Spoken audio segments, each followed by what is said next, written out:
Hi friends, ಎಲ್ರಿಗೂ ನಮಸ್ಕಾರ. Welcome to my YouTube channel. ಇವತ್ತು ನಾನು ಹೇಳಲಿಕ್ಕೆ ಹೊರಟಿರೋ ವಿಷಯ ಏನಪ್ಪ ಅಂದರೆ, ಮಕ್ಕಳಿಗೆ ಮುಟ್ಟು ದೋಷ ಅಥವಾ ಮುಟ್ಸರ ಅಥವಾ ಕಿಸರ ಆಗೋದು ಅಂತ ಹೇಳ್ತಾರೆ. ಹಾಗಂದರೆ ಏನು, ಅದಕ್ಕೆ ಪರಿಹಾರ ಏನು ಅಂತ ನಾನಿವತ್ತು ಹೇಳ್ತೀನಿ. ಆಲ್ಮೋಸ್ಟ್ ಈ ಮಾತುಗಳು ಹಳ್ಳಿಯಲ್ಲಿ ನೀವು ಜಾಸ್ತಿ ಕೇಳಿರ್ಬೋದು.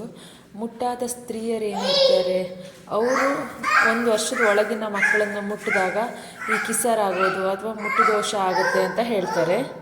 ಈ ರೀತಿ ಆದಾಗ ಹೆಚ್ಚಾಗಿ ನಾರ್ಮಲ್ ಆಗಿ ಮಕ್ಕಳದ್ದು ಏನು ಆ್ಯಕ್ಟಿವಿಟೀಸ್ ಇರುತ್ತೆ ಅದು ಸ್ವಲ್ಪ ನಾವು ಡಿಫ್ರೆಂಟಾಗಿ ನೋಡ್ಬೋದು. ಮೊದಲನೇದಾಗಿ ಏನಂದರೆ, ಮಕ್ಕಳು ಬೇರೆ ದಿನಕ್ಕಿಂತ ಹೆಚ್ಚಾಗಿ ಸಂಜೆ ವೇಳೆ ಅಥವಾ ರಾತ್ರಿ ರಚ್ಚಿಡ್ದು ಅಳೋದು, ಮತ್ತು ಹೇಳಿದ ಮಾತು ಕೇಳದೇ ಇರುವಂಥದ್ದು, ಆ ರೀತಿ ಮಾಡ್ತಾರೆ.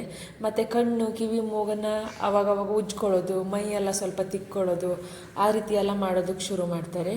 ಇನ್ನು ಮತ್ತು ಮೋಷನ್ ಮಾಡ್ತಾರಲ್ವ ಮಕ್ಕಳು, ಅದು ದಿನಕ್ಕೆ ಹೆಚ್ಚಾಗಿ ಅಂದರೆ 2-3 ಸರಿ ಮಾಡ್ತಾ ಇರ್ತಾರೆ. ಬಟ್ ಈ ಮುಟ್ಟು ದೋಷ ಆದಾಗ ಏನಂದರೆ, ಮಕ್ಕಳು ಪದೇ ಪದೇ ಮೋಷನ್ ಮಾಡೋದು, ಮಾಡಿರುವಂಥ ಮೋಷನ್ ಕೂಡ ಹಸಿರು ಕಲರ್ ಅಥವಾ ಕಡು ಹಳದಿ ಕಲರ್ ಇರುತ್ತೆ, ಮತ್ತು ತುಂಬ ಕೆಟ್ಟ ಸ್ಮೆಲ್ ಇರುತ್ತೆ. ನಾರ್ಮಲ್ ಮೋಷನ್, ಮಕ್ಕಳು ಹಾಲು ಕುಡಿಯೋ ಮಕ್ಕಳ ಮೋಷನ್ಗೂ ಅಥವಾ ಈ ಥರ ಮುಟ್ಸರ ಆದಾಗ ಆಗೋ ಮೋಷನ್ಗೂ ತುಂಬಾ ವ್ಯತ್ಯಾಸ ಇರುತ್ತೆ.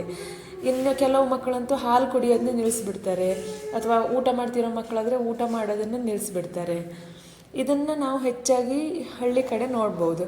ಇನ್ನು ವೈಜ್ಞಾನಿಕವಾಗಿ ಹೇಳೋದಾದರೆ, ಈಗ ಮುಟ್ಟಾಗಿರುವಂಥ ಸ್ತ್ರೀಯರು ಏನಿರ್ತಾರೆ ಅವರಿಂದ ಮಕ್ಕಳಿಗೆ ಇನ್ಫೆಕ್ಷನ್ ಆಗುವಂಥ ಚಾನ್ಸಸ್ ಇರುತ್ತೆ. ಅದರಲ್ಲೂ ಹಿಂದಿನ ಕಾಲದಲ್ಲಿ ತುಂಬ ಜಾಸ್ತಿ ಆಗಿರ್ತು. ಈಗಾದರೆ ಕೆಲವರು ಸ್ತ್ರೀಯರು ತುಂಬ ಹೈಜಿನಿಕ್ ಆಗಿರ್ತಾರೆ. ಮೊದಲೆಲ್ಲಾದರೆ ಅಷ್ಟು ಕ್ಲೀನ್ ಇರ್ತಿರಲಿಲ್ಲ. ಅದರಿಂದ ಮಕ್ಕಳಿಗೆ ಇನ್ಫೆಕ್ಷನ್ ಆಗುವಂಥ ಚಾನ್ಸಸ್ ಇರುತ್ತೆ.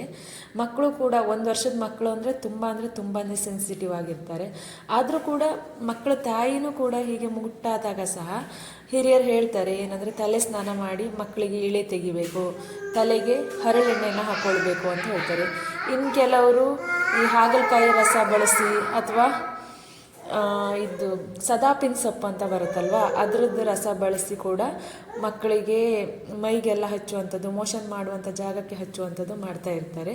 ಇದರಿಂದ ಕೂಡ ಈ ಮುಟ್ಟು ದೋಷ ಹೋಗುತ್ತೆ ಅಂತ ಹೇಳಲಾಗುತ್ತೆ. ವೈಜ್ಞಾನಿಕವಾಗಿ ಏನು ನೋಡೋದಂದರೆ, ಹರಳೆಣ್ಣೆ ಆಗಿರ್ಬೋದು ಅಥವಾ ಹಾಗಲಕಾಯಿ ರಸ ಇರ್ಬೋದು ಅಥವಾ ಸದಾಪಿನ ಸೊಪ್ಪಿನ ರಸ ಇರ್ಬೋದು, ಬ್ಯಾಕ್ಟೀರಿಯಾ ವಿರುದ್ಧ ಹೆಚ್ಚಾಗಿ ಹೋರಾಡುತ್ತೆ. ಅದಕ್ಕೋಸ್ಕರ ಅದನ್ನು ಯೂಸ್ ಮಾಡ್ತಿದ್ರು. ಇನ್ನು ಇದಕ್ಕೆ ಹಳ್ಳಿ ಕಡೆ ಏನಪ್ಪ ಅಂದರೆ, ಒಂದು ಬಟ್ಟಲಿಗೆ ಅರಿಶಿಣ ಸುಣ್ಣ ಹಾಕಿ ಕೆಂಪು ನೀರು ಮಾಡಿ ಮಕ್ಕಳಿಗೆ ಎಡದಿಂದ ಬಲಕ್ಕೆ 3 ಅಥವಾ 5 ಸುತ್ತನ್ನು ಸುತ್ತರಿಸಿ ಅದನ್ನು ಹೊರಗಡೆ ಅಂಗಳಕ್ಕೆ ಹೋಗಿ ಚೆಲ್ತಾಯಿದ್ರು. ಹಾಗೆ ಚೆಲ್ಲಿದ ಮೇಲೆ ಕೈಕಾಲು ಮುಖ ತೊಳೆದು ಒಳಗಡೆ ಬರ್ತಾಯಿದ್ರು. ಇನ್ನು ಮಗುವಿನ ತಾಯಿ ಕೂಡ ಕೂದಲಿನಿಂದ ಇಳೆ ತೆಗೆಯೋದು, ಇಲ್ಲ ಅಂದರೆ ಮಗುವಿನ ಕೊಠಡಿಗೆ ಗೋಮೂತ್ರವನ್ನು ಚಿಮುಕಿಸೋದು ಕೂಡ ಮಾಡ್ತಾಯಿದ್ರು.